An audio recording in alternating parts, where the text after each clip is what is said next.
je me demande souvent, est-ce qu'un jour mon peuple s'en sortira avec tant de richesse et d'abondance? Nous sommes toujours là, battant des bras. Africain, je me demande souvent si cette manne est une malédiction avec tant de richesse et d'abondance. Nous sommes toujours là, battant des bras. Oh, oh, oh, oh. Il y a quelque chose qui ne va pas. Oh, oh, oh.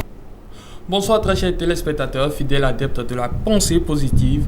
Espérons que vous vous portez bien encore aujourd'hui. Au carrefour du partage de la connaissance, nous sommes là encore pour parler du rendez-vous avec notre moi futur. Et comme à l'accoutumée, nous sommes avec monsieur Raoul Johnson. Bonjour monsieur. Bonjour monsieur Justin. Alors j'espère que vous vous portez bien également. Je me porte super bien et j'espère que vous vous portez bien aussi. Ça va, tu as fait grâce. Alors, monsieur Raoul Johnson, rendez-vous avec notre moi intérieur. Mais avant, un petit rappel de l'émission passée. Très bien, donc au cours de l'émission passée, nous avons examiné le thème 5 principes qui conduisent vers l'éveil de la conscience. Parce que comme vous le savez, l'éveil de la conscience est fondamental dans la vie de l'être humain. Et nous avons examiné 5 principes. Le premier principe est le monde imaginaire, monde intérieur, un monde illimité. Parce que comme vous le savez, nous avons en nous un monde imaginaire, un monde intérieur que nous devons, je dirais, conquérir. Le deuxième principe, les valeurs et croyances profondes nous guident vers une destinée, je dirais, merveilleuse. Parce que les valeurs et les croyances profondes constituent les fondations de l'être humain. Le troisième principe que nous avons vu est poursuivre de grands objectifs de manière à ne jamais s'ennuyer. Parce que comme vous savez, si vous n'avez pas d'objectif dans la vie, très rapidement, vous versez dans la paresse, vous versez dans l'ennui. Avoir de grands principes permet d'être, je dirais, à l'éveil et de poursuivre des buts. Et le quatrième principe, c'est de prioriser, je dirais, les richesses cognitives, les richesses spirituelles. Parce que nous avons trop vite l'habitude de courir après uniquement l'argent. L'argent a eu bonne chose, mais nous savons aujourd'hui que ce sont les richesses spirituelles qui créent l'argent. Et le dernier, élaborer un plan d'action global et avancer de façon locale, étape par étape. Donc aujourd'hui, comme vous l'avez dit, le thème à aborder est rendez-vous avec notre moi supérieur, notre moi futur, qui n'est qu'une continuité avec le thème de la dernière fois. Alors, monsieur Raoul, quand on parle de moi futur, je suppose qu'il y a un moi actuel. Absolument. Maintenant, comment arriver donc à numériser ou bien à sauvegarder ce moi-là pour d'abord peut-être le futur?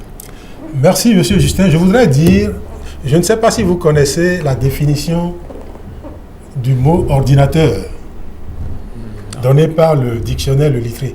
Non. Le dictionnaire Le Littré définit l'ordinateur comme Dieu qui descend dans le monde pour l'organiser. Cette définition est pertinente parce que, bon, je ne dirais pas que l'homme est Dieu, mais c'est une définition qui nous fait réfléchir surtout sur tout ce que nous voyons aujourd'hui dans le monde désormais globalisé. Vous connaissez certainement l'histoire des logiciels tels que ChatGPT, de l'intelligence artificielle, de la robotique. Celui qui a créé toute cette technologie révolutionnaire, c'est qui? C'est l'être humain. Et il se trouve que l'être humain même ressemble à cet ordinateur. Donc, pour mieux comprendre le fonctionnement de l'être humain, il est bon aujourd'hui que nous nous référons à cette technologie-là. Parce que ne pas se référer à cette technologie nous met en retard. Alors, qu'est-ce que l'être humain et qu'est-ce que le moi actuel numérisé. Nous l'avons souvent dit, l'être humain est comparé à un ordinateur. Et un ordinateur a deux composantes distinctes. La première, le matériel. La deuxième, les logiciels. Et comme vous le savez, les deux vont ensemble, mais fondamentalement, la vraie puissance réside dans les logiciels. C'est quoi les logiciels de l'être humain? Citons deux. La raison et le cœur. Les pensées et les sentiments. La conscience et l'imagination. Fondamentalement, en ces deux logiciels réside la vraie puissance de l'être humain. Et quand on les compare à un ordinateur, dans le cœur, il réside un certain nombre de fonctions extraordinaires, telles que la mémoire, telles que les émotions, telles que les sentiments, qui sont, je dirais, les fondations de l'être humain. Mais dans la raison, nous avons d'autres fonctionnalités telles que le raisonnement, l'analyse, qui sont également véritablement fondamentales. Donc, comprendre le fonctionnement de ces logiciels ou de ces facultés nous permet de mieux travailler sur nous-mêmes en interne, de mieux nous comprendre, de manière à ce que les handicaps que nous avons vis-à-vis de ces logiciels, parce que ces handicaps ne sont rien d'autre que des programmations, des programmes, des données, des règles qui ne fonctionnent pas correctement. Et ce qui est intéressant également, qu'il faut connaître, comme vous le savez, avec les logiciels, nous nous connectons à différents univers. On peut se connecter à l'univers physique, on peut se connecter à l'univers émotionnel, à l'univers mental et à l'univers spirituel. Donc, numériser le moi actuel permet de faire un diagnostic afin de savoir à quelle échelle nous positionnons-nous, je dirais, sur l'échelle de connexion du moi que nous sommes. Si nous sommes au bas de l'échelle, autrement dit, essentiellement dans le monde physique, bien évidemment, notre capacité de connexion avec les autres univers devient difficile. Et nous devons progresser de façon étape par étape pour atteindre les sommets. C'est cela, véritablement, la numérisation du moi actuel, de manière à pouvoir se projeter vers un moi futur. Alors, tonton Raoul, oui. Jusque-là, nous n'avons pas répondu à la question majeure. Comment construire ce moi futur-là? Pour construire le moi futur, encore une fois, comme vous le savez,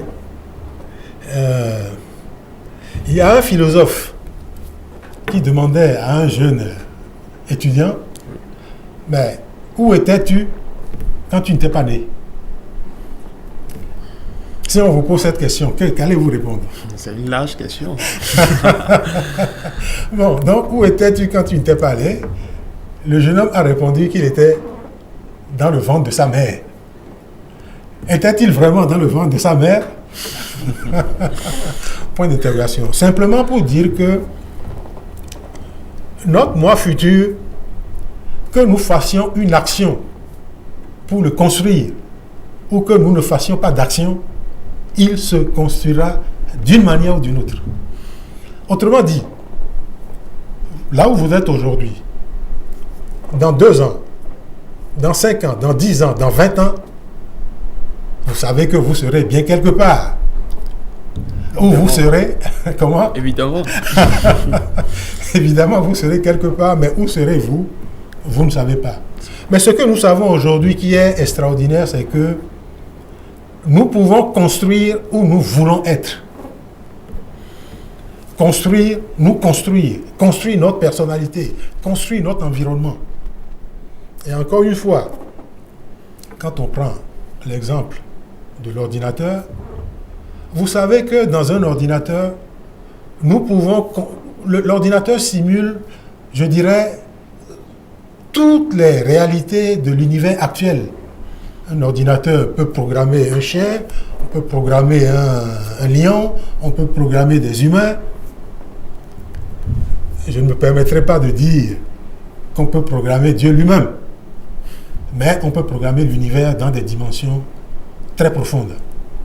Donc, construire son moi futur demande de faire le point à partir du moi ancien, où nous sommes, et de voir véritablement ce que nous voulons faire avec notre moi futur. Qu'est-ce que nous voulons faire avec notre moi futur? En général, nous voulons acquérir des biens matériels, nous voulons acquérir de l'argent, nous voulons faire des activités, nous voulons travailler, nous voulons avoir une carrière épanouissante, nous voulons être des hommes, je dirais, heureux, des hommes sages et des hommes respectables. Mais ce que nous savons également, qui est intéressant aujourd'hui, c'est que avoir des biens matériels, avoir un métier ou faire des métiers, être une personnalité dans le futur, cela se fait dans les 4 dimensions de l'être humain. La dimension physique que l'on voit, mais cela se fait également dans la dimension émotionnelle. Parce que, comme vous le savez, l'homme est en permanence soumis à des émotions de toutes sortes. Émotions de colère, émotions de jalousie, émotions de haine. Mais il peut corriger ces émotions. Construire le moi futur demande à ce que ces émotions soient corrigées et ces émotions soient portées, je dirais, vers plus de confiance, de courage, de loyauté. Construire le moi futur veut également que nous fassions porter ces émotions vers, je dirais, la tranquillité, la paix, le bonheur, l'épanouissement. Et bien évidemment, construire les émotions positives permet d'atteindre l'amour ou la liberté. Mais construire les émotions ne suffit pas. Cela ne suffit pas parce que l'homme a besoin de régler des problèmes, de résoudre des préoccupations, de satisfaire des besoins, de créer des outils. Ce ne sont pas les émotions qui les créent. C'est la pensée qui les crée. Donc, la pensée pour pouvoir créer, je dirais, les biens matériels, a besoin d'être forgée. Nous avons besoin d'acquérir des compétences, des expertises, des qualifications, de manière à ce que les lois qui régissent les systèmes, nous puissions nous les approprier et résoudre les problèmes que nous rencontrons. Et bien évidemment, dès lors que sur le plan, je dirais, des émotions, des sentiments que j'appellerais la foi, et que sur l'aspect de la pensée, des idées, de la réflexion que j'appelle la science, dès lors que les deux sont intimement liés et puissants, nous devenons un peu co-créateurs de notre vie. Nous avons la possibilité de choisir, de suivre ce chemin qui nous donne la latitude de nous construire de l'intérieur, mais nous avons la latitude également de laisser les choses aller d'elles-mêmes et de subir la vie, de subir les émotions qui nous viennent, de subir les pensées qui nous harcèlent, voire de subir la destinée qui nous arrive. Mais aujourd'hui, à l'ère de l'Internet et de la connaissance, il vaut mieux choisir le chemin où on est maître de son moi futur, voire on tend vers un moi idéal qui permet de résoudre les problèmes que l'on rencontre, de jouir de la vie que l'on veut, dans le bonheur, dans la paix, dans la tranquillité, dans la liberté, avec tous les biens matériels et immatériels que cela offre. Alors, monsieur Raoul, dans ce processus-là, est-ce qu'il y a une feuille de route? Est-ce que nous n'allons pas faire peut-être un petit rétro-planning de cette feuille de route-là? Absolument. Comme vous l'avez dit, ou comme nous l'avons dit, construire le moi futur est un long processus. Et comme nous le savons, rien ne se crée de façon brutale. Tout se crée de façon progressive. Et l'homme étant comparé à un ordinateur, nous pouvons, sans risque de nous tromper, dire que l'homme évolue à travers des versions successives de logiciels. La première version, que nous appellerons la version 1, est un logiciel qui se connecte essentiellement à la dimension physique. Autrement, les connaissances et les croyances que l'on a quand on a un logiciel de version 1 ne sont pas suffisamment profondes. Si je peux me permettre une petite analogie, si vous comparez également l'homme à un arbre, il y a les racines, c'est le logiciel du cœur, et il y a la partie visible, les logiciels de la raison. Selon la puissance de l'arbre, ces racines sont profondes ou ne le sont pas. Et selon, je dirais, la puissance ou la maturité de l'homme, le tronc et les branches sont également suffisamment hauts ou ne le sont pas. Donc, le logiciel de la version 1 est un logiciel standard, ordinaire, qui ne va pas plus loin que ce qu'on peut attendre véritablement dans sa vie. Le logiciel de la version 2 se connecte au monde émotionnel, comme nous l'avons dit tantôt. Parce que, encore une fois, comme vous le savez, un être humain, à la base, est exposé à la peur, est exposé à la crainte, ne sait pas ce qui se passera demain, est en insécurité, je dirais. Au niveau du logiciel de la version 2, il commence à se construire progressivement. Il commence à développer, je dirais, du courage, à développer de l'estime de lui-même, à développer de la discipline. Et comment développe-t-il ça?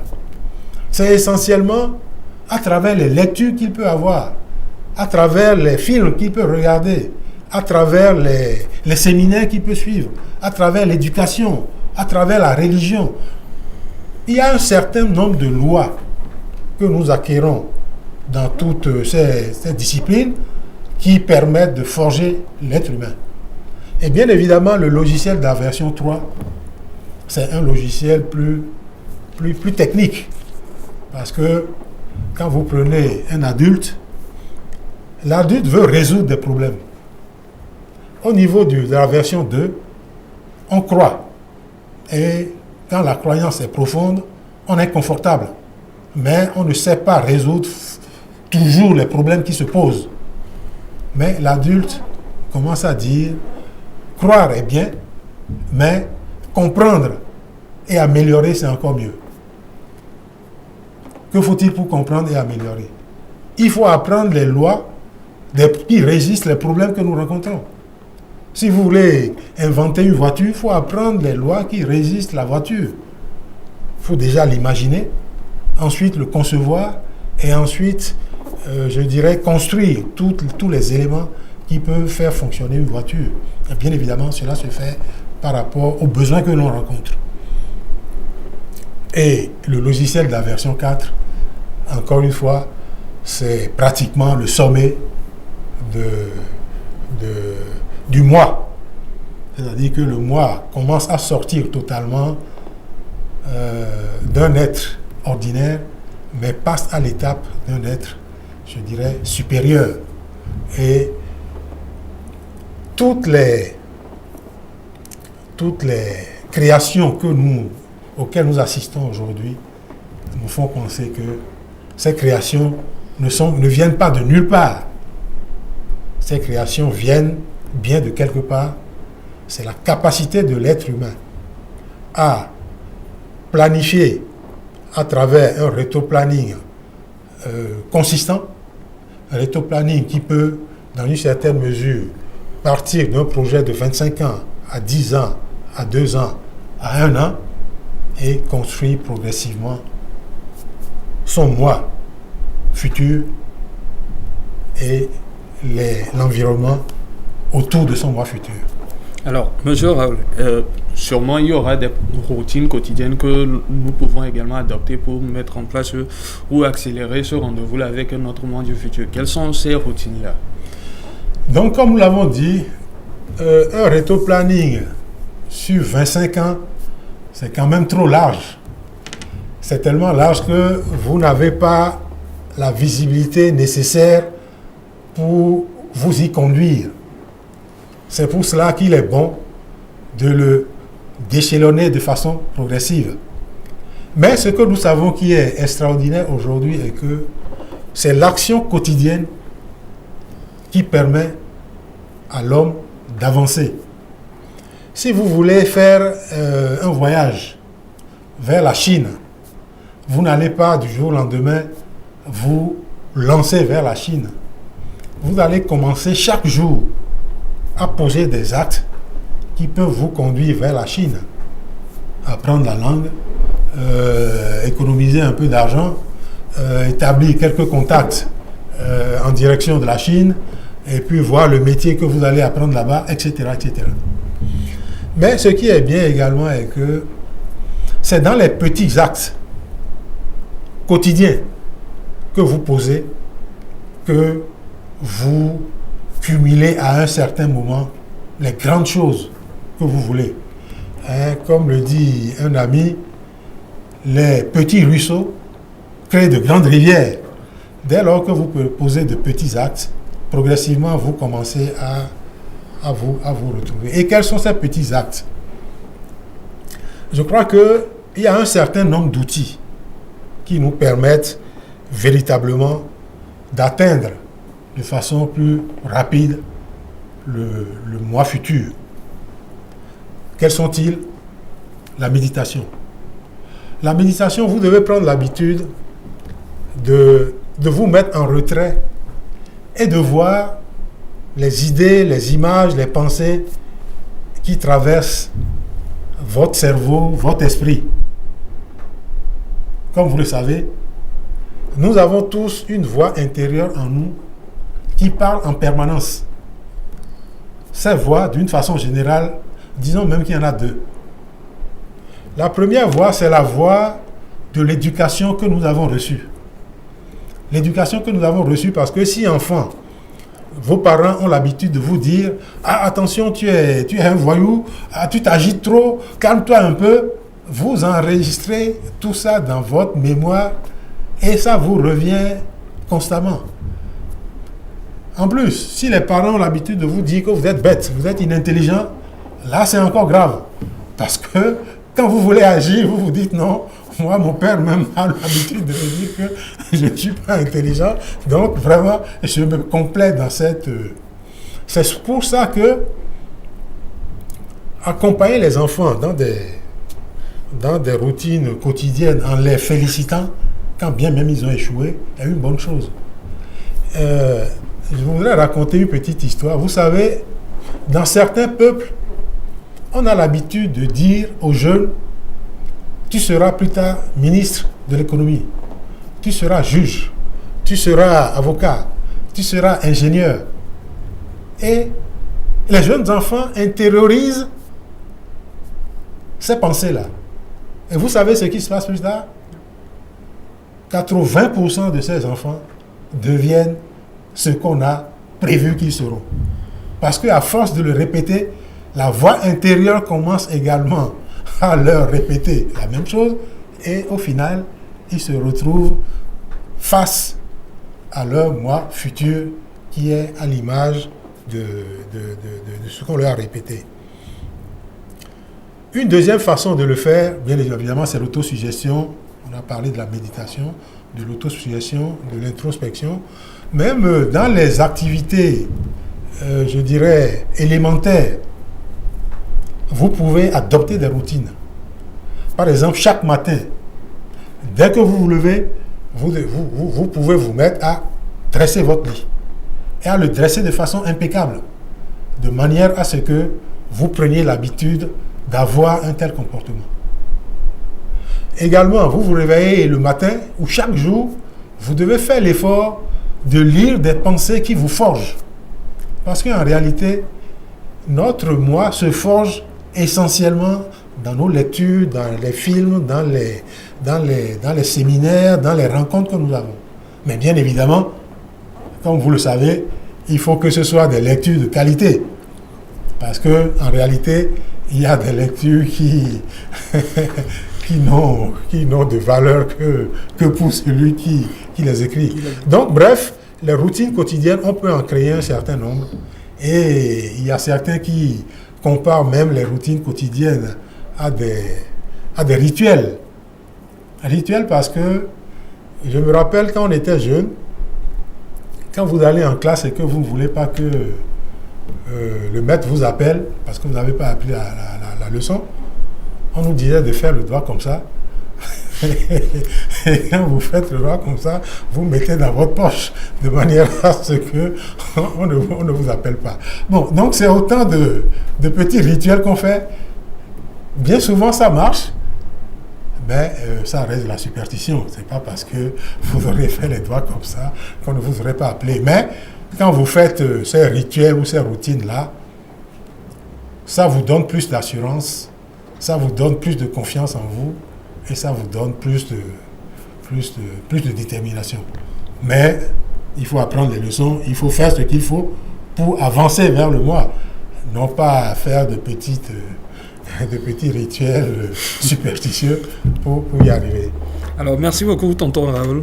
Je rappelle aux téléspectateurs que nous sommes avec M. Raoul Johnson et que nous sommes dans l'émission Pensée positive, émission aujourd'hui dédiée à la rencontre du mois futur. Alors, M. Raoul, nous sommes pratiquement à la fin de l'émission. Peut-être un mot de fin également à l'endroit des téléspectateurs. Merci, M. Justin. Ce que je voudrais dire est que nous sommes dans un monde en crise aujourd'hui. Un monde où tout va un peu dans tous les sens.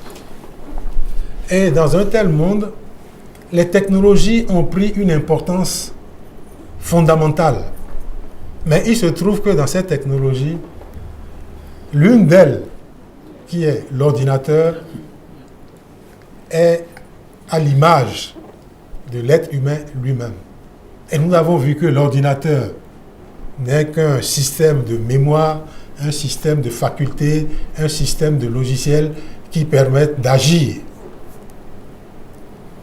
Nous pensons véritablement qu'aujourd'hui, pour que nous puissions construire de manière performante notre futur, notre vie future, notre destinée, nous pouvons nous intéresser aux mécanismes de fonctionnement de l'être humain, aux mécanismes de fonctionnement de l'ordinateur que nous sommes.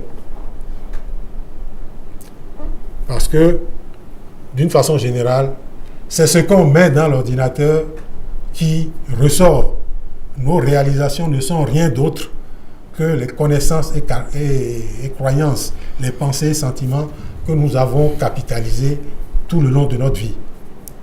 Et bien évidemment, ces pensées et sentiments, selon leur qualité, nos œuvres sont de qualité. Aujourd'hui, l'éducation est en train de se réinventer. Je dirais, les jeunes sont en train de faire beaucoup d'efforts pour entreprendre, pour créer.